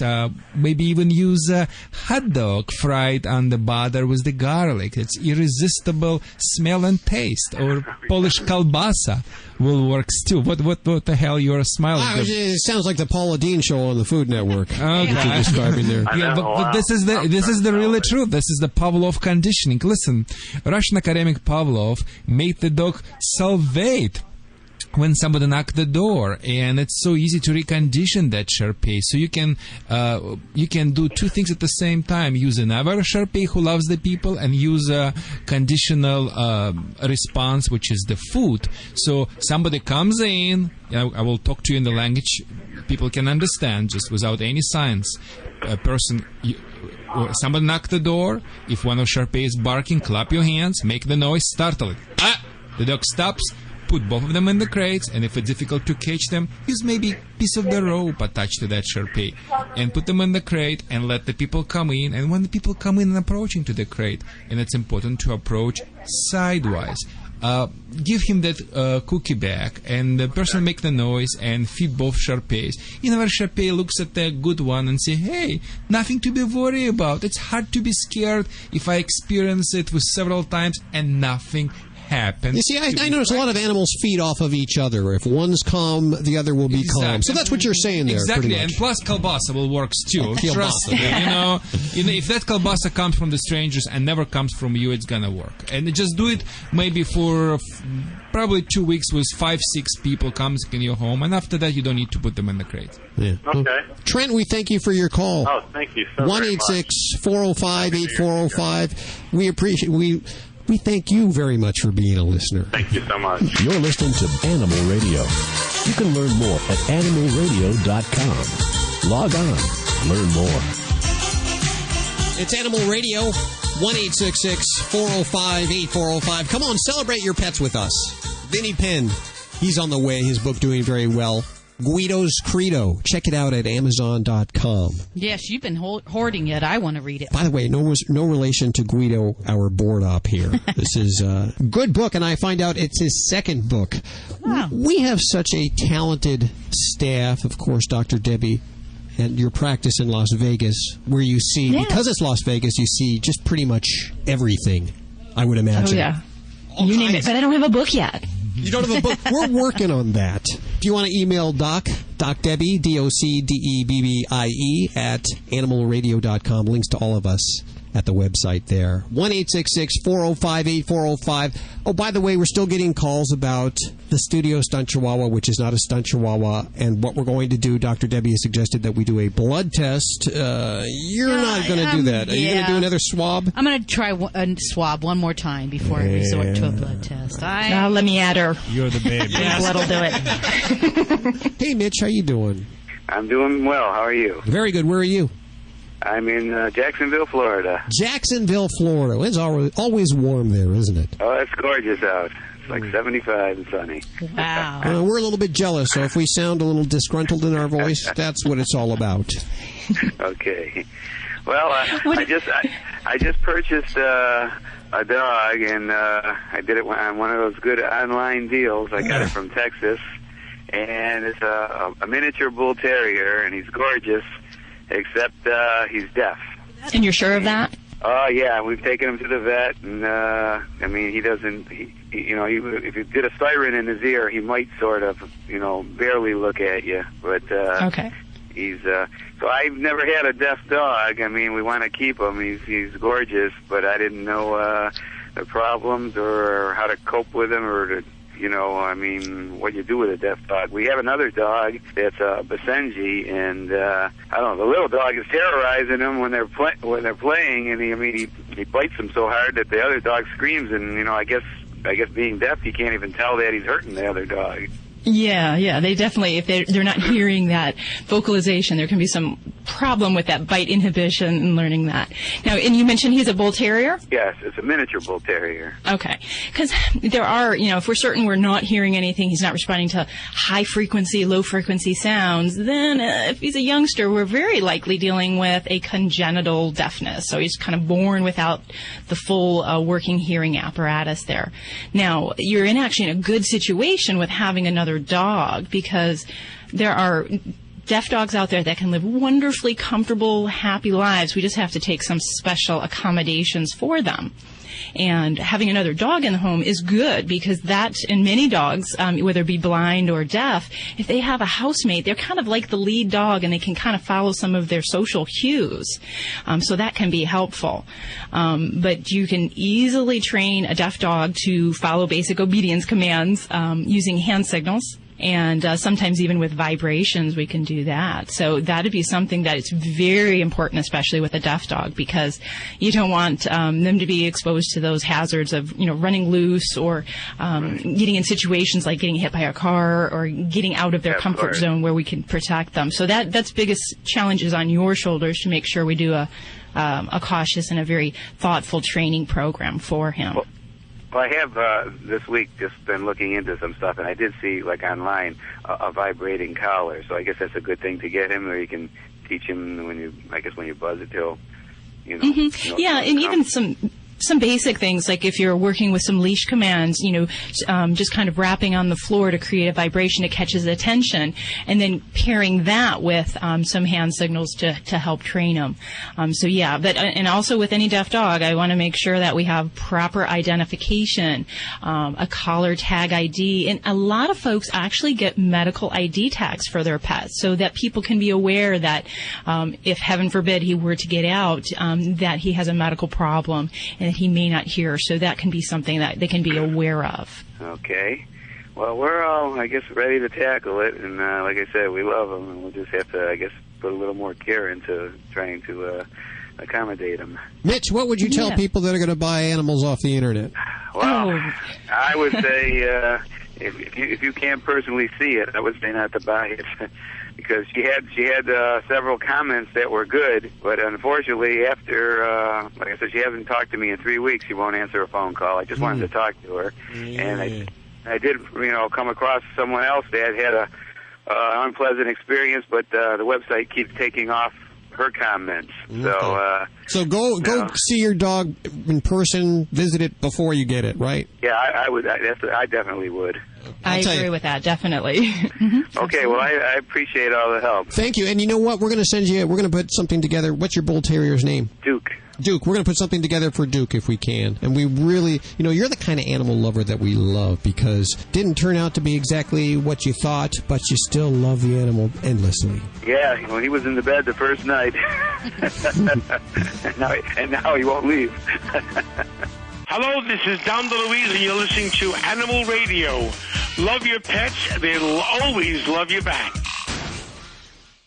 Celebrating our connection with our pets. From all across the globe, this is Animal Radio. And here are your hosts, Hal Abrams and Judy Francis. The more listeners' names that I hear, I got to tell you, I'm thinking Uh-oh's not so creative. I thought Uh-oh, being our studio cat, was a pretty creative name. Hi, who's this? Hey, this is Adam. Happy New Year, guys. Hey, how are you doing? Still celebrating the New Year, huh? Oh, we are. And I wanted to let you guys know that I have no idea how my cat got this nickname. Her name is Rachel, but she comes by the name of Dinky. But Dinky? her full name is Rachel Dinky Meowsers because she loves to meow. Rachel Dinky Meowser, is that correct? That's correct. So when you're calling her in, you actually you'll go out and say, Rachel Dinky Meowsers, come on. And it's so weird. It's like I never liked cats until I got her. She's just like a dog, pretty much. I mean, she'll come, whatever. You call her, and she can hear her coming from a mile away because she's meowing coming at you. Oh, you mean you actually call your cat and she comes? Absolutely. It's so weird. I know. If she wasn't like the way she is, I probably wouldn't like her. But I love her. She's great. There we have another dog converted over to cat. We love it. We love it. That's right. Where are you calling from today? Well, I'm in Wyoming right now, but I live in Toledo, Ohio. Are you a driver? I am. Do you travel with any of your animals? Never. No, I don't think that would work out too well. Yeah. We hear stories about cats traveling with a lot of truckers, and we hear birds, and we hear iguanas, so it's been done. I've thought about it, but I'm also a trainer for the company I work for, so I'd have to take it home a lot. So. Have you ever thought about a skunk? A skunk? Oh, we did. Never, but I run them over, apparently, because I smell them every once in a while. Oh, no, there's truck drivers that ride with skunks. We had one call a few weeks back, has a skunk as a pet. In their truck cab, yes. I can actually take the smell away? Well, I think this is, what was the deal with that, Judy? I know this wasn't the typical black and white skunk. Yeah, there's different varieties, but they're descented. You can descent them as babies. Yeah. Odd. Well, thank you so much, guys. I love the program. Thank you for listening. Have a great day today. 1-866-405-8405. This is an Animal Radio News Update brought to you by Simple Solution. I'm Bobbie Hill for Animal Radio. Winter means cold and flu season for humans and cats and dogs. Cats and dogs can catch cold and flu viruses, but the good news is not from us, and we can't catch their cold germs either. But owners do need to watch for the same symptoms in their furry friends. They'll be sniffling, sneezing, coughing with congestion and runny nose, but you can't and should not slip Fido or Fluffy a shot of nighttime cold medicine. Dr. Bruce Sullivan at the Coral Springs Animal Hospital says your cat or dog's symptoms are going to come and go away by themselves, whether you do anything or not. But if the animals are young, puppies and kittens, they may need some extra veterinary intervention to get over their cold or flu. Thanks to a group of telecommunication workers, dogs and cats in Ohio exposed to smoke during fires will get custom oxygen masks to help them recover. The Columbus Division of Fire will get 21 masks used to help resuscitate pests rescued from fires, donated by telecom pioneers. The volunteer organization is giving 150 of the specially designed masks to firefighters across Ohio. Each of Columbus's 7 fire battalions will receive 3 masks each, 1 for cats and 2 for dogs. Vets at Scotland's University of Glasgow have compiled a list of the most popular dog and cat names over the past decade. Dr. Ian Ramsey, director of the university's small animal hospital, said, quote, "We have seen many thousands of animals over the years, but some names just kept coming up," end quote.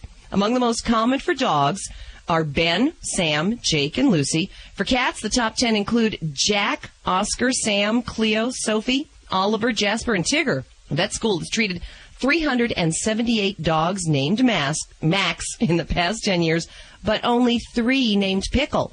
One of the most memorable, according to Dr. Ramsey, was a canine called Wee Dog. Turns out he was anything but. Wee Dog was a huge Neapolitan Mastiff. I'm Bobbie Hill for Animal Radio. Get more breaking animal news at animalradio.com. This has been an Animal Radio News Update, brought to you by Simple Solution with a tip for pet messes. For liquid spills or urine stains, blot up the excess by starting on the outside of the stain, then move toward the center of the affected area. This will prevent the stain from spreading. Celebrating our connection with our pets. From all across the globe, this is Animal Radio. And here are your hosts, Hal Abrams and Judy Francis. We were talking about Pets Best pet insurance and how important it is, especially if you have a lot of pets now, to get covered with insurance. This could be one of the ways to save some money in these hard economic times, because you don't want to be stuck with that unexpected $1,000, $2,000 bill because your vet says something needs to be done to save your pet's life. If they're like family to you, you'll have them covered. I just got mine covered, and let me tell you, I was a skeptic for a long time. I checked out a lot of different insurance companies, real happy with Pets Best. Got to know the owner of the company. Head on over there. You get a free quote at petsbest.com. Just put in your zip code, and if you sign up, put Animal Radio in the code box there. They'll ask you for that. Animal Radio. Petsbest.com. Vladae, a lot of people are traveling with their dogs right now. Yes, and let me tell them 5 best travel tips. Okay, 5 best travel tips from Vladae, the world-famous Russian dog wizard. And number 1, people, please start your trip with healthy pet. What do I mean by that? It means visit your vet before you start any trip. Oh, go to your vet. Tell them you're going to be going on a trip, because you might go to an area where they need to be covered for some kind of a parasite or something. Okay, good. Exactly. Number 2, make sure have all paperwork ready. You know, it's America. It's everything about paperwork. I thought just in Russia we have so much red tapes. Boy, I didn't know that before I came in this country. Great country, but so much red tape. Oh, my gosh. So what I'm talking about, make sure you have a current health certificate, license proof, ID tag. Yes, ID tags. And I also would add to that chapter, have something which you would use with your pet daily as far as dog food, because you never know if you will be able to find similar dog food anywhere around. Okay. Even I would suggest get the water with you for the first in a while. Why? Because sometimes the water in another city is different, and it can create some diarrhea and things like this. Okay, good thinking. Yes, toys is very important, because, part of the anxiety, dog is traveling, vibrating, can get some. So give them some chew toys, bullet sticks, our famous. Something familiar too, right? Exactly. Something familiar with they were playing in their home environment, and now they can travel and, and continue to play with this. Now, next one. I want to make sure your dog is travel worthy. What I mean by that? The dogs as the kids. The kids can say, "Mom, are we there yet? Daddy, are we?" The dog's gonna be screeching and whining all the way long, and you don't want that happen. So what I would suggest, before you consider, take your pet with you, train them. Okay. And it's simple things to do. Start with the little trip and gradually increase the time, and stop and get the dog out of your vehicle and play and feed and create the fun and keep driving. And, you train it prior to that. Okay. I also would put emphasis on obedience training as well, because, obedience pet is the pleasure to be around. Yes. And if the dog is not obedient, you gotta leave him somewhere home and put him in the kennel. But if you train him, you can take him with you everywhere you go. Okay. Now, next one. Number 4. I would like you to probably plan ahead of accommodation. Like hotels? Yes, and also airlines, sometimes they are limiting the number of the pets which they simultaneously can take, or in hold, or with the people. They're only allowed a certain amount of pets. And you think you will be able to register and get your pets, but in reality they may say no. We cannot take it. Yeah, in hotels, even if you go online and it says they take pets, call ahead. They may have changed ownership. They may have changed their policy. There may be just a certain amount of rooms that are pet friendly. Or sizes, of dogs. Call ahead and make sure. And the last one, keep your dogs cool and comfortable. It means make sure they are sitting in the right place. I don't like when the dogs are hanging through the window and the front seats. It can make your pets even be blind. It can be big problem. They can jump out of the vehicle and such and such. I like when the pet's driving in the back seats or in the very back, like in the cargo area. That's the best place to drive. Of course, the seat belts, if necessarily, they need to wear the seat belts because you can push the brakes sharply. Bad things could happen. And I also would use the warming or cooling dog beds. You can buy any of them. So it depends. If you're in California, you use the cooling. If you're in Michigan, warming. So this is the simple tips I would like to share with the listeners, and I think they will find them useful. And we'll put all these tips up at animalradio.com. If you're traveling with your pet, we encourage you to have fun. Bring them across the country. It's so much easier now. Hotels are more accepting than they've ever been. Magazines just on traveling with your pet, like Fido Friendly.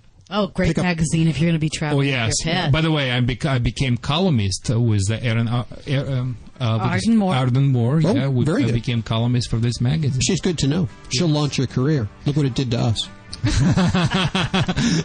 Very good. Vladae, the world-famous Russian dog wizard, is joining us as he does every week, and he's answering your questions at 1-866-405-8405. Dogs or cats, horse or emu, animals are people too. U.S. Border Patrol agents recently detained an Arizona driver when drug-sniffing dogs reacted to the smell of marijuana in his car. The dogs were right. A small amount of marijuana was found, and when the agents asked the driver if he had anything else they should know about, he admitted, yes, he did have an alligator. Sure enough, there was a live 4-foot alligator stuffed into his suitcase. The driver was arrested on drug charges, and the alligator, who was in good shape, although wrinkled, I bet, was released to the Arizona Game and Fish Department. Maybe with all that pot smoking, he thought he was carrying an alligator bag. I'm Britt Savage for Animal Radio. Animals are people too. Animal Radio. Ever dream of a home free from pet stains and odors? Haven't we all? Now defending your dream is easier with Simple Solution Stain and Odor Remover. The new and improved Rapid Response formula works faster and better at complete and permanent stain removal. This new bacterial and enzyme formula is more powerful and more effective for those tough pet stains like urine, feces, and vomit. Your dream is our reality. Simple Solution products are available at pet specialty stores nationwide. Okay, time to check out that website I heard about. www.safeguardfordogs.com. There it is. Hi, I'm Dawn. The virtual host is a nice touch. It looks like these links and videos cover everything a dog owner might want to know about intestinal worm infections and how to prevent them. Here's a savings coupon for Safeguard Canine Dewormers, and even an online reminder service. Better bookmark this one. www.safeguardfordogs.com. Hey, you want to keep a secret from your dog? It's the new fish sticks from Canine Caviar. They're good for your dog's teeth, gums, and also his achy joints. And fish sticks from Canine Caviar are 100% natural, completely digestible, and contain no chemical preservatives, additives, or fillers, and they're low in calories. But don't tell your dog that. All they care about is that they taste good. Get your dog fish sticks at caninecaviar.com. That's www.caninecaviar.com. Hi, I'm Jay Moore, and as a sports fan, I can tell you there's nothing quite better than spending a day in the park playing catch with a beautiful lady. Like Shirley, my dog. Listen, adopt a pet. They are the most loyal companions you will ever have. Visit pets911.com or call 1-888-PETS911. Hooray! For more information, go to pets911.com. Proud to be a partner of Animal Radio. Hi, this is Rue McClanahan on Animal Radio. Spay and neuter your pets.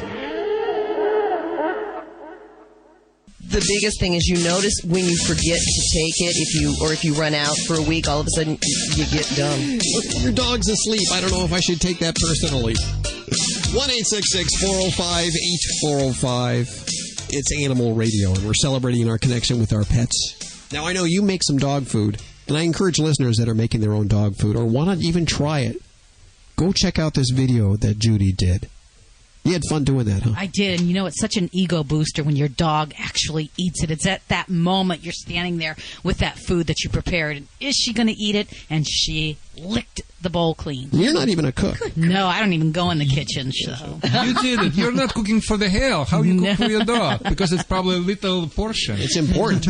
But the reason I brought that up is because you use turkey, which has tryptophan. Uh-huh. And is that why your dog's asleep? That's why she's asleep. Yeah, she's turkeyed out. Honestly, in Europe, that's very popular. We never used, basically, kibbles. We always cooked. Oh, wow. Which is good and much healthier that way. Check out the video. Head on over to animalradio.com and watch Judy mess up the Animal Radio kitchen. Cool. Yeah. Okay, here it is. The British vets, they've put together a list of the 10 weirdest items eaten by pets. Organization called As in swallowed. Yes. We did this last year. It wasn't the Brits that did this last year. This year, it's the People's Dispensary for Sick Animals, and this is a charity that provides free veterinary care to pets of low-income Brits. This list, just compiled, includes a 10-inch tent peg. How can... Yeah. Christmas decorations. Okay, I can see that. A kitchen knife. And this is, I remember Dr. Kevin Fitzgerald from Emergency Vets. He came on. He said this is the one thing that he's removed from his stomach was a steak knife. Yes. Oh, my God. They love the taste of it. It has the juices of the meat on there, and they eat it. How about alphabet fridge magnets? I just imagine a whole country of Brits. What did it spell? Yeah. Do you have any alphabet fridge magnets on your refrigerator? Not at this time. I have in my life. And now, here's a hint to all the dog owners. Make sure that your fridge magnets are above and out of dog reach. There you go. I bet that dog was the crazy Labrador Retriever. Probably. Yes. How about a man's wig? That appears on the list as the number 5. Is it a toupee? Yes. What about woman's penny? This says, well, that's very interesting that you just said that because that's next on the list. The pantyhose? Ann Summers underwear. Now, I guess Ann Summers is a brand. Judy, do you know? I've never heard of that. Or maybe a person? Maybe. I don't know. Could be a British thing. If it tops the list of one of the most top items, and that's a person, and she has a lot of underwear in a lot of different places. So I'm going to go with a brand. How about a bell? I don't know. This is on the list. This is what it says. A fishing hook. A fishing hook, yes. Oh, no. Smells like fish. Yes. Number 9, socks. Number 10, a rubber duck. See, now, socks made the number 1 list before. Yes. And as you Used remember, socks? Used socks. And yes. Last year we had... Hands? Yes. Sure. Let me explain it why. And you remember the call last year, Judy? You're looking at me. You don't want me to mention it again, do you? About is it icky? The condom. Yes. I had to mention it again. No. Okay, Yes. we didn't need to, well, dress it up there. Since you went there. How? Okay. So we encourage you to keep these things out of your animals' reach. There you go. It's the list you've been waiting for. See, if you don't keep it out of reach and they eat it, we're going to have to talk about it on the air. So that should be a lesson to everyone. Somebody has to talk about it. It's in our job description. You're listening to Animal Radio. You can learn more at animalradio.com. Log on. Learn more.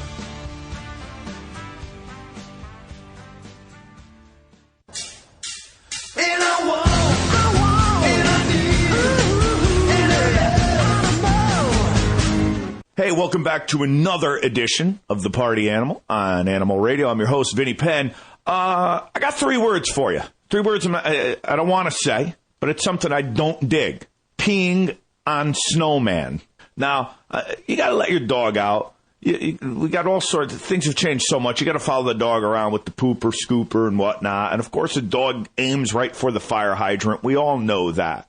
But if I see one more lightning yellow streak across the snowman that some adorable little children put together with their own tiny little hands, is it beyond you, dog owner, to shout at Thor or Monarch or Lucky or Rover, for God's sake, to say, oh, go, scoot, away from the snowman. Don't let your dog pee on the snowman. Children made it. Some of the pee inevitably gets on that scarf. That scarf doesn't get washed. Next thing you know, in February, Daddy's wearing that scarf to work, and it's got dog urine all over it, quite frankly. You see the dog heading for the snowman, teach the dog. Paw, roll over, respect Frosty. Vinny Penn, Party Animal Radio.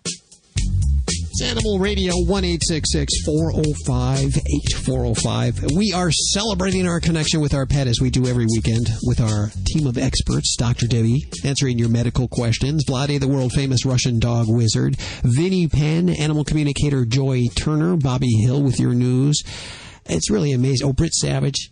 I always forget one person, and then I hear about it after the show. Also today, the top 10 list of the weirdest items eaten by pets, by your animals. What do you think you've seen in your office? Probably the weirdest thing you've seen an animal eat, Doc. Oh gosh, I think probably the most memorable ones are the whole intact cooked chicken that a dog ate in one piece. Didn't even bite it. No, just swallow it down whole. Was it Labrador Retriever, Doctor? It sure was. You knew it. They're nuts. Very food motivated. But beyond that, we've had like television remote controls, toy soldiers, all sorts of wacky things. We'll have that top 10 list coming up, and of course, if your animal's eating something, we'd love to hear. Other than the food, we'd love to hear from you. Which one line am I going to, Judy? Going to Terry. Hi, Terry. How are you doing? I'm fine. How are you? Very good. Where are you? I am in Indianapolis, Indiana. Indianapolis, Indiana. You are on with Dr. Debbie. Hi, Terry. I'm from Indiana myself, so yeah, shout out. I have a 10-year-old Peekapoo Maltese mix who is constantly licking the tops of his paws, not the pads, but the tops. Okay. So I recently had a blood drawn, and they sent it out to be analyzed, and they determined that he was allergic to wool and cotton. I was kind of disappointed because they didn't do any food allergies, because I know he can't tolerate chicken or lamb, and he's eating duck right now. But I don't know. I've got a wool carpet. I've got cotton things. He lays on the end of the bed, which is a cotton duvet cover, which I bought a polyester sheet of fabric to cover the side he sleeps on. And so I just don't know what else to do. I've started allergy shots, but I understand it's like it could be 6 months before we're up to the full strength. Yeah.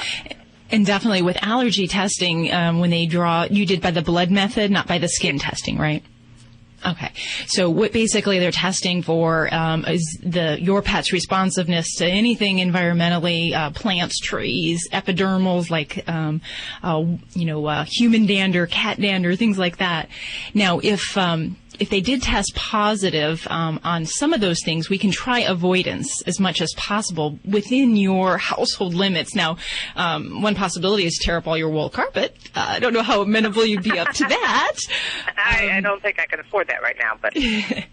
But, if it's something you can eliminate from your home, if it's something as small as, say, a throw rug or an area rug versus, a full house of carpet, that's definitely one thing you can do. If not, then I would definitely go to the hyposensitization therapy that you're starting, and that's giving the injections of basically those antigens that your pet's sensitive to on such a low level, and then eventually that kind of brings up a tolerance to those things. So if it's something you can't change in the immediate environment, I think you're heading down the right path there. Now, one other thing that can be a role for some dogs, and I would imagine they may have tested for that, is dust mites. He's not allergic to the dust mites or grasses. It was just cotton, wool, and jute that he's highly sensitive to. So, yeah, short of putting booties on him or tearing out that carpet, the hyposensitization is definitely going to be the way to go. How else to manage him? You've probably already been through some gamuts of things like antihistamines to help minimize some of his discomfort and the itch. That would certainly be reasonable.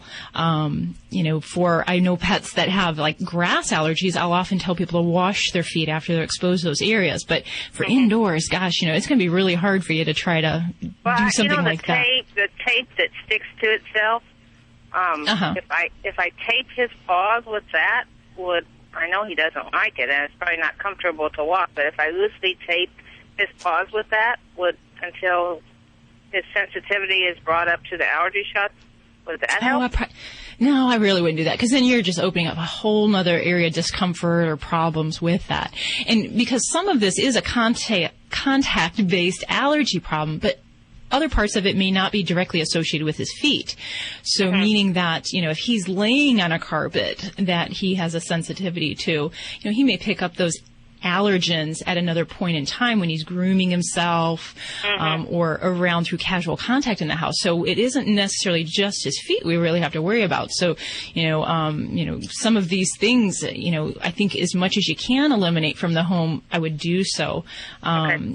And beyond that, there really won't be any super solutions that I can give you for that, other than trying to make him as comfortable as possible with some medication. So I'm on the right track. It's just going to take a little time to get built up. Yeah, absolutely. And I tell people that have started hyposensitization shots for their dogs to hang in there, because 6 months, even up to a year, before we really go, is this helping or is it not? So hang in there. You'll get there. Okay. Well, I appreciate your help and your time. So. My pleasure. Okay. This is Dr. Debbie with Animal Radio, 1-866-405-8405. Always adopt, don't declaw. This is Animal Radio Network.